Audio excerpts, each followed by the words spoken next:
and gentlemen, very good morning to all of you to this meeting number 218, and we're extremely privileged and honored, ma'am, to have you in this forum and to be really willing to know what happens inside the boardrooms, because we only get to see the balance sheets and P&L statements and the spokesperson's views, but then you really don't get to know what is actually transpiring inside.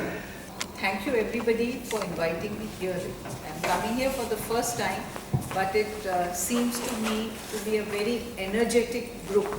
And what I feel as somebody who lives in Jaipur and actually loves Jaipur a lot, is that Jaipur needs forums like this. Because if the city is attracting a lot of young professionals, the city had started having a good cultural life, but what the city was missing was some kind of an intellectual stimulation. So there should be a big round of applause for the HYS initiative,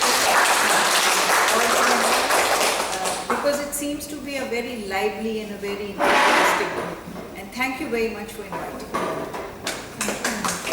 So the first question, ma'am, and which is very intriguing, is that you've been an academy, you've been dealing with such privileged big institutions, and it comes as a first preference for most of the people to keep teaching and maybe keep abiding to that line of career.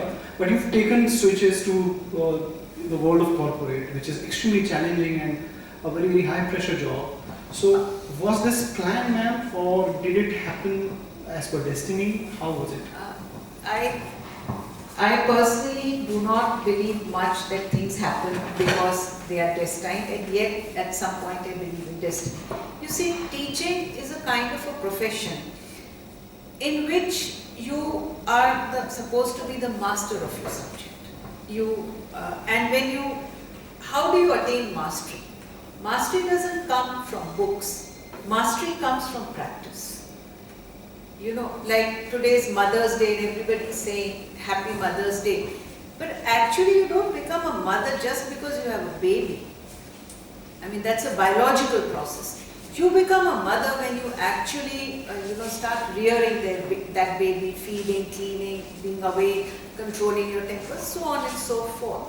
So I am basically a teacher of strategy. My thesis is on that, corporate strategy. And when I came into the field of corporate strategy, number one, strategy was not fashionable. Number two, women didn't venture into strategy. So actually, a lot of, at that time, my senior professors had the cheek to ask me, you in strategy? So I said, why not? Somebody has to be there. So. And therefore, it's a natural progression, because if in strategy you're talking about what companies should do, you need to wet your feet and you need to see what is happening. And in 2013, when there was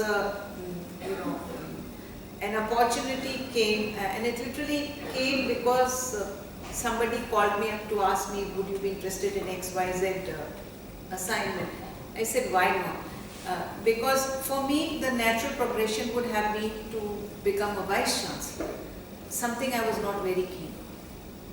Administration is not something which gives you a lot of power, but doesn't give you a lot of satisfaction as a teacher. So yes, it happened because somebody called up, and then it happened because I felt that strategy gave me the kind of an insight to understand actually how business works, what actually happens. So some design and some luck. I can't agree more, ma'am, because whatever we manifest, we plan for it, and then that thing happens. So the next question that comes to my mind is, ma'am, that often the business world complains that what is being preached in the classrooms is often not exercised on the ground. And I would like to really know from you that what are your thoughts on it, as in why do people hold such opinions, and has this thing come up in any of your boardroom discussions while you were not attending? See, so far as management education is concerned, the MBA degree, for whatever reason, historically it has had that tag that is it really worth it, whether you do it from anywhere in the world. And there is a wonderful book by 3 deans of prominent US university rethinking the MBA. Now see, when MBA started, MBA was never something which started there is a body of knowledge. It started with business. How did it start? When business establishments came to the US subsequent to Industrial Revolution, the MBA subject grew. It grew, actually it was organic, this thing between business and academia. That is how the discipline, and that's how the body of knowledge came up. But when you teach only theory and you don't take it outside of the classroom, anything will become boring. I'm a doctor, I'm doing MBBS and I'm only looking at a human body from the cadaver, from the textbook. When you open a human body on the operation table, it looks very different than what you see on a cadaver, a 3D diagram, and what you may have been taught in the classroom. It's totally different. So I just exceed by 1 minute. Timekeeper sir, may I just give an example? Long time ago I read a novel about a doctor who's getting into practice for the first time. And he narrates a very interesting incident. Atul Gawande. You must have heard about him during the Lit Fest also. So he says, first time when I was an intern at ER, one patient died. And I did everything my textbook told me. Is he breathing? Is the heart rate there? Is the blood pressure? Everything was 0, nothing was there. He said, but still I didn't have the courage to pronounce it dead. So when I kept, beating his chest, so the nurse came and she said, doctor, he's gone, he's dead. And I heaved a sigh of relief that somebody else is saying he's dead. So that is how you learn things in practice. No strategy will be 100% right.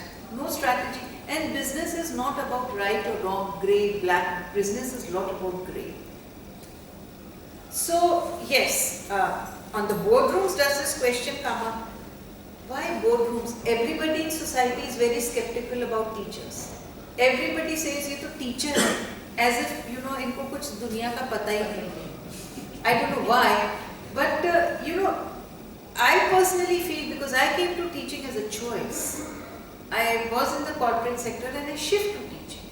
And I feel that the way teaching enlarges your thinking, nothing does, if you are willing to do it. So yes, in boardrooms there's a lot of skepticism, but do people from academics come to boardrooms? Yes, they do.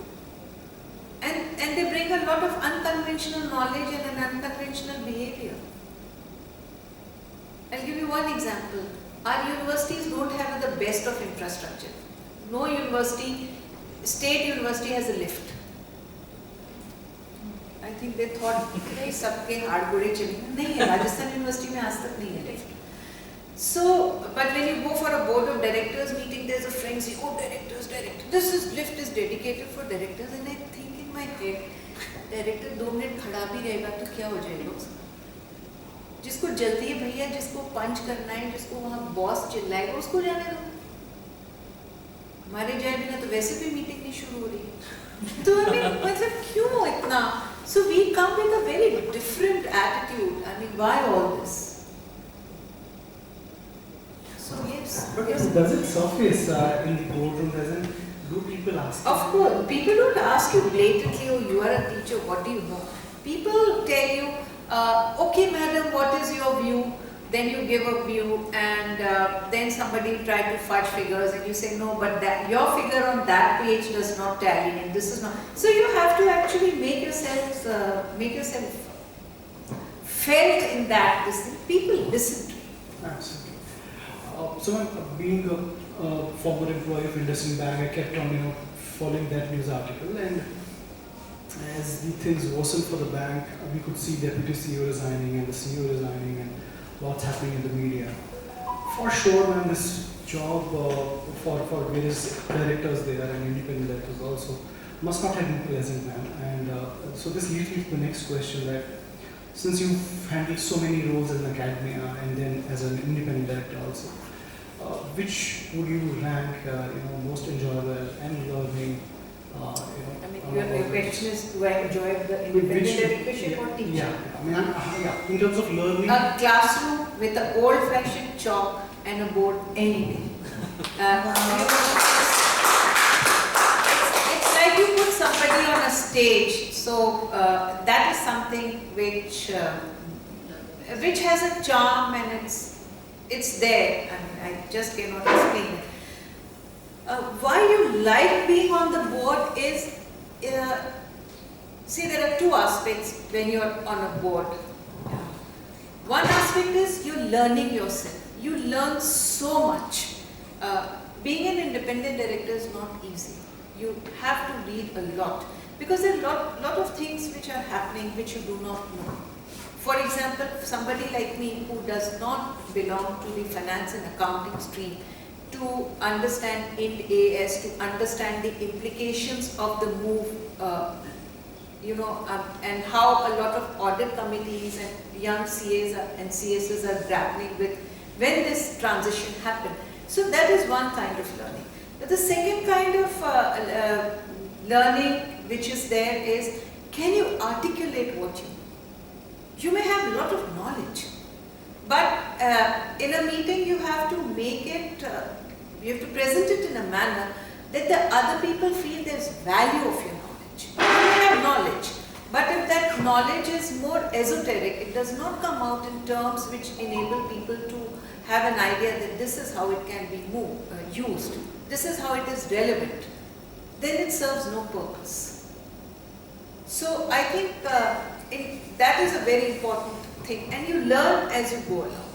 I completely agree, ma'am. It's more like a bureaucrat or a new civil servant who's just taken up a job and he would not know anything about it, and he gradually learns but does not let the world know that. Let me correct you there. In our country, a bureaucrat is a very hallowed figure. Will not be touched. You have a lot of these things, because the way the file reaches a bureaucrat, a lot of pros, cons, etc. are already there. The system takes care. The system enables you to learn. But in case of the corporate sector, whether you are an independent director, whether you are the CEO, you don't have those safety props. I mean, if in IndusInd Bank something has gone wrong, then you're out of your job. That will not happen in case of a bureaucrat. You'll be shuffled. Right? So the costs of not moving and not learning are very high in corporate. There's a lot of opaqueness that's there in terms of working of a corporate. So that's why one has to be constantly reading and in touch of various MISs. I completely agree, ma'am. For independent directors, government is equally okay.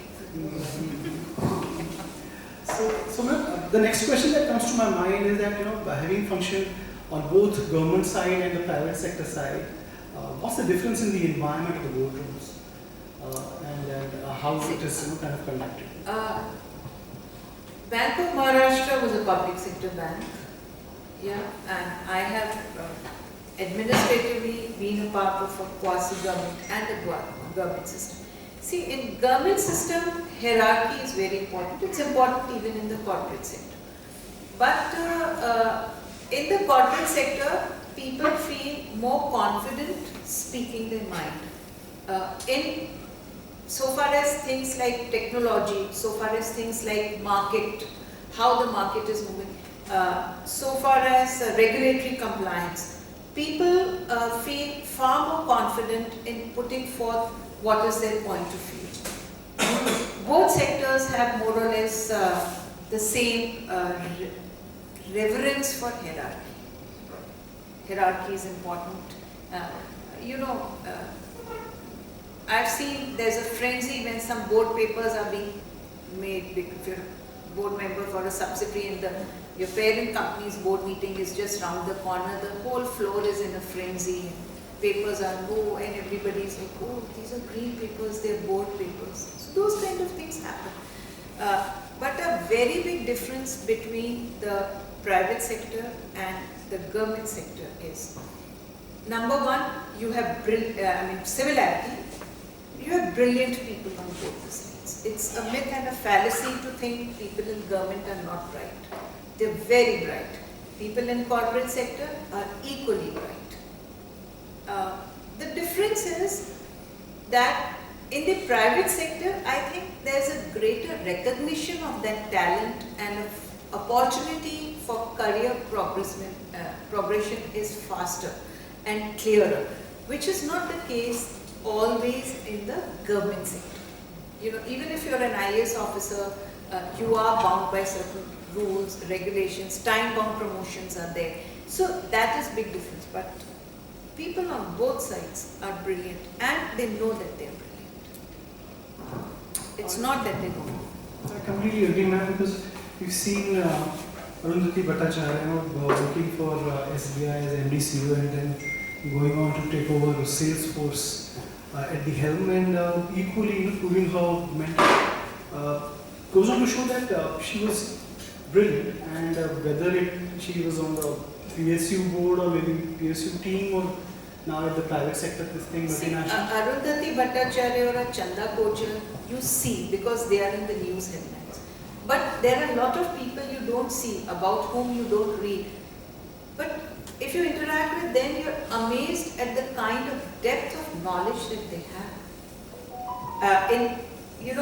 An accountant, for example, can know so much, and if you are a little bit humble and you're willing to learn, can teach you so much more than what a textbook can never teach you. So humility has to be there. It's not only Arundhati Bhattacharya. State Bank has been a contributor to a lot of good positions in IMF, etc. also. IAS officers also are very brilliant. So are people in the police force, you know. But that brilliance comes from your own initiative to keep learning, to keep reinventing yourself.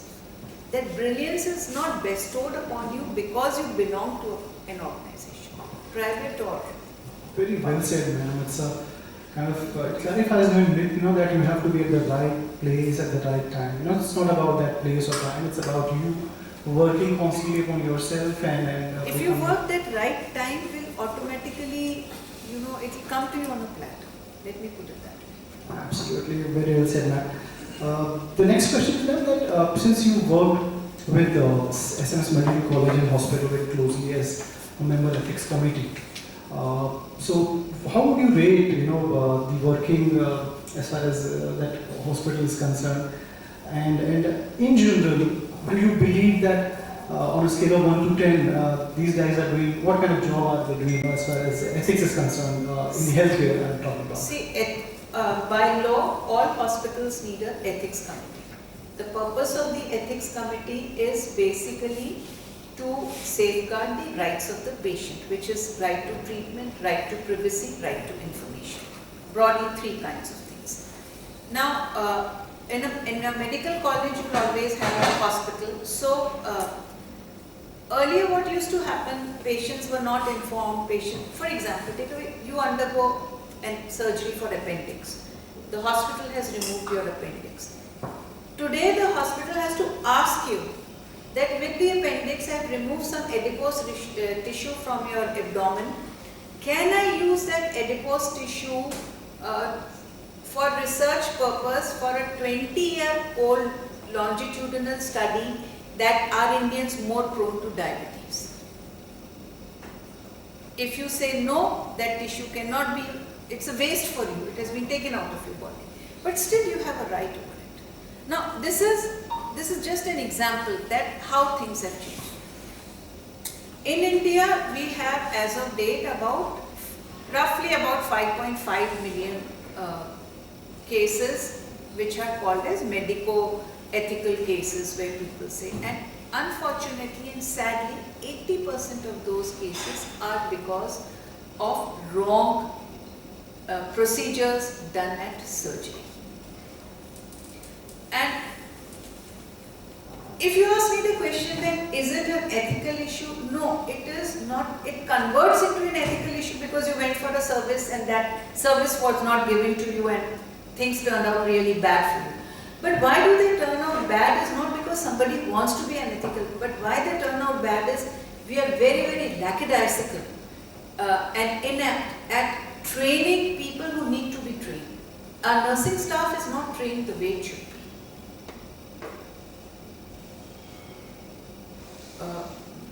And SMS Medical College has 14 lakh footfalls per year, more than AIMS Delhi. So now you have a handful of doctors and nurses, so things will go wrong. So the issue should be tackled in terms of the number of medical legal cases are increasing. But the answers are not in terms of more regulation. The answer has to be in terms of more numbers of nurses, doctors, compounders and other such staff, and adequate training to them. You need to train them. They are dealing with something living. So your question, if it was that how is ethics there? See, government hospitals do a great job.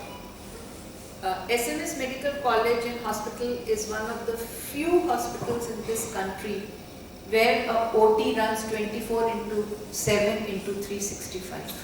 People meet with an accident, they are taken to the OT, if they are operated, by the time they come to their senses in 2-3 days, then they tell you. There's a lot of free treatment. So yes, those, and a lot of people who come from the US used to say US healthcare is better, no longer, because that's totally insurance driven. We are also moving in that direction. But considering that our health needs for a large part of our population are still being met by the government system, it's a decaying system, but still that system is delivering. Does it need improvement? Lots of it. Yes. Does it need innovation? Yes. Does it need technology? Yes. Do we revamp it? Yes. But is it delivering? Also a bigger yes.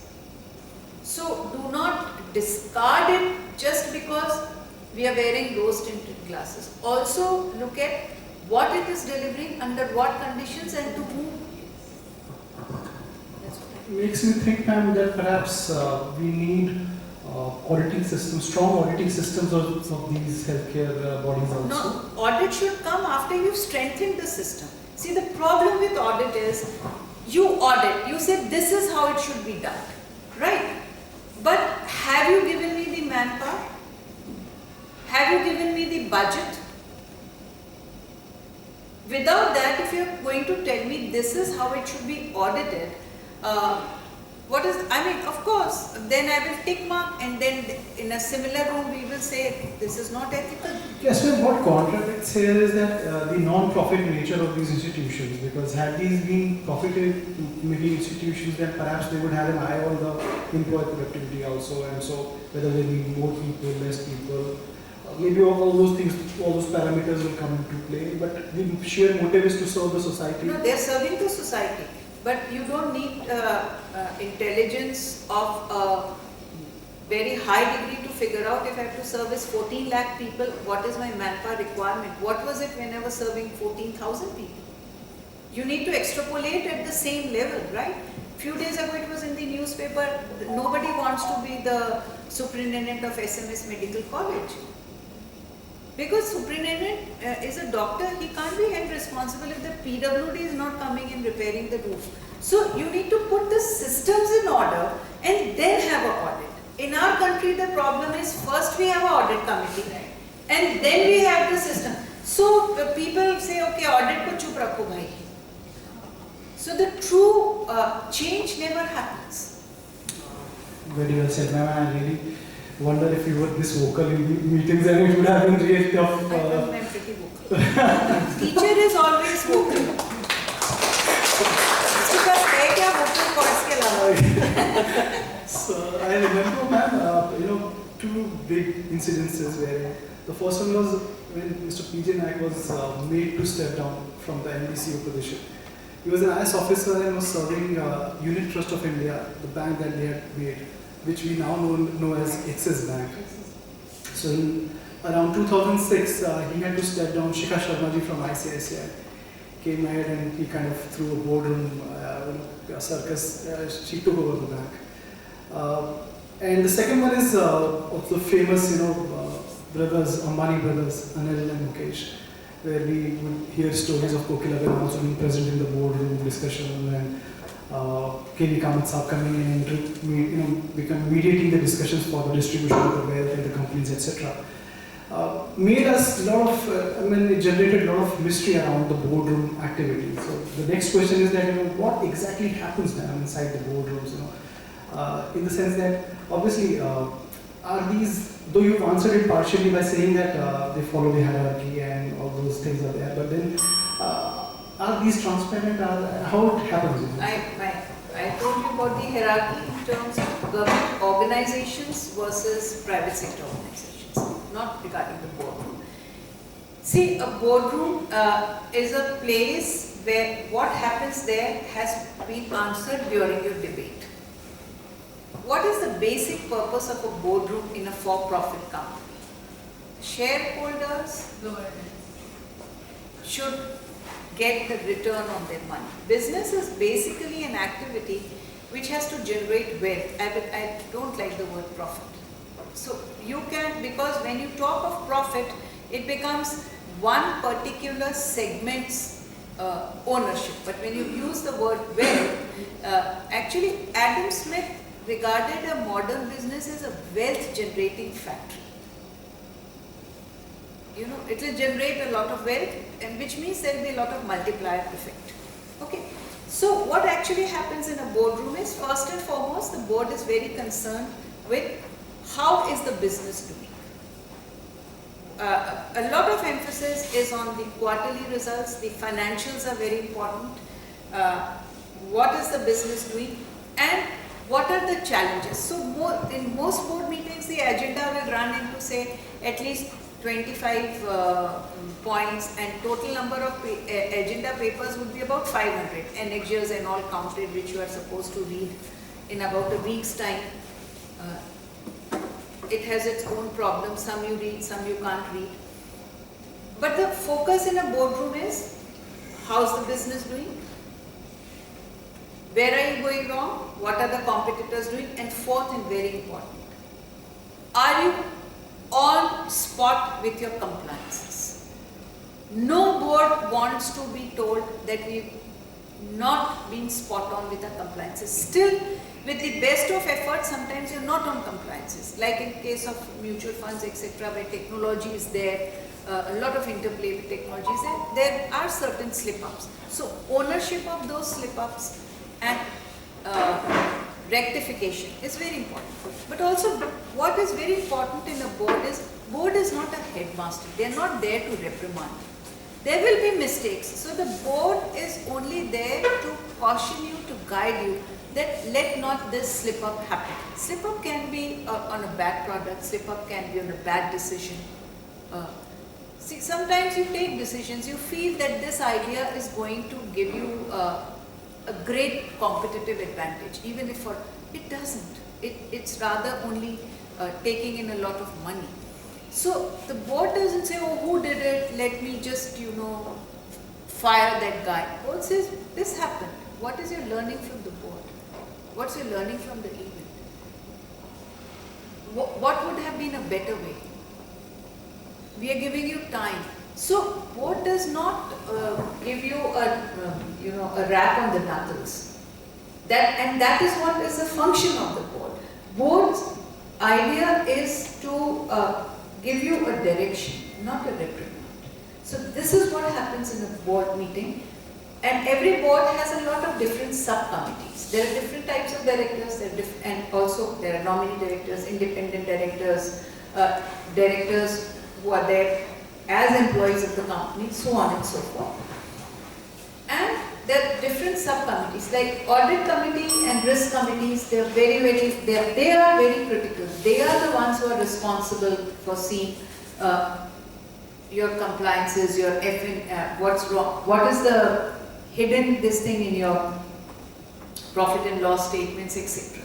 So all this happens in the board. There are a lot of discussions. Sometimes board is not very comfortable with something. They are very forthright in saying they are not comfortable, explain it more. So then the agenda is either deferred or withdrawn, or it is said that let's take it up, or you have an additional meeting only for this. So boards generally are supportive of the operations of the people, of the managing director.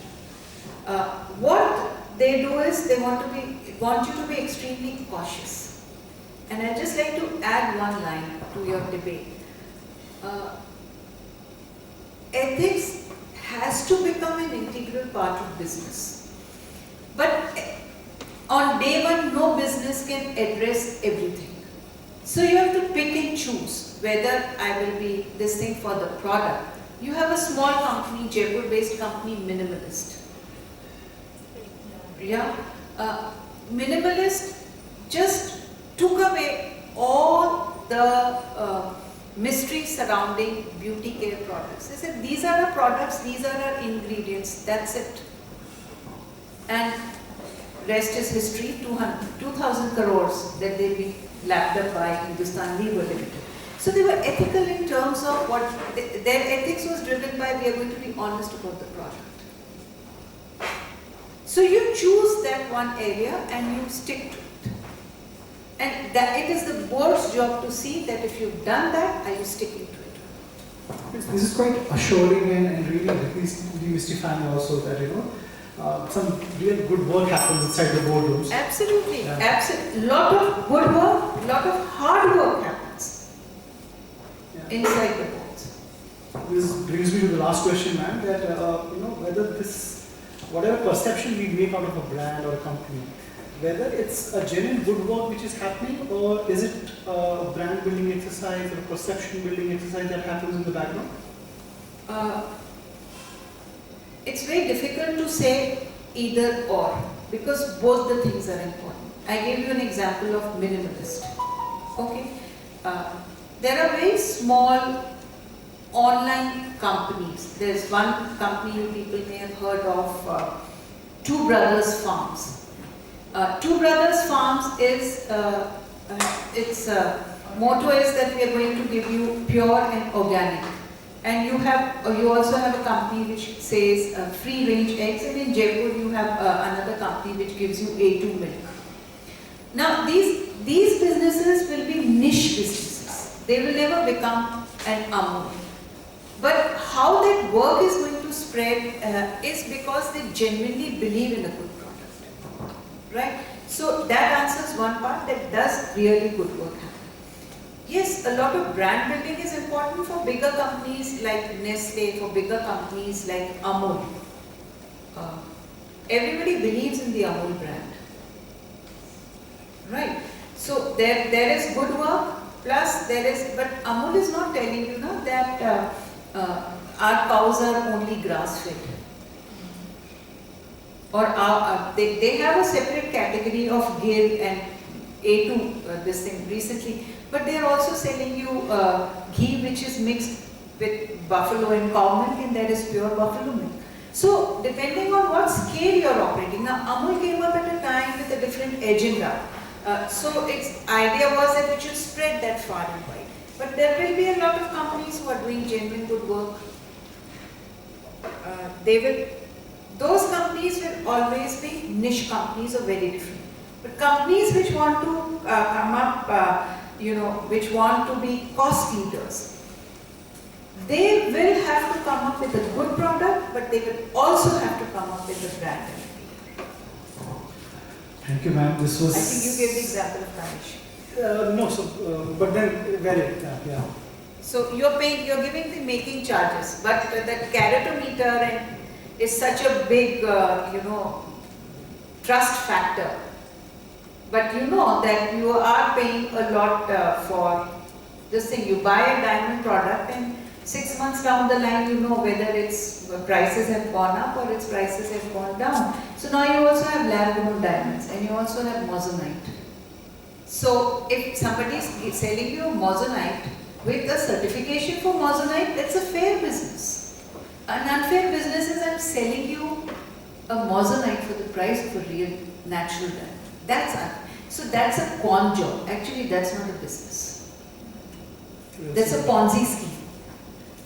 Well said, ma'am. Must thank you, ma'am. This was really enlightening, enriching, and I'm sure that you have really enjoyed it as much as we bringing this deliberation to all of you. Thank you so much. Thanks.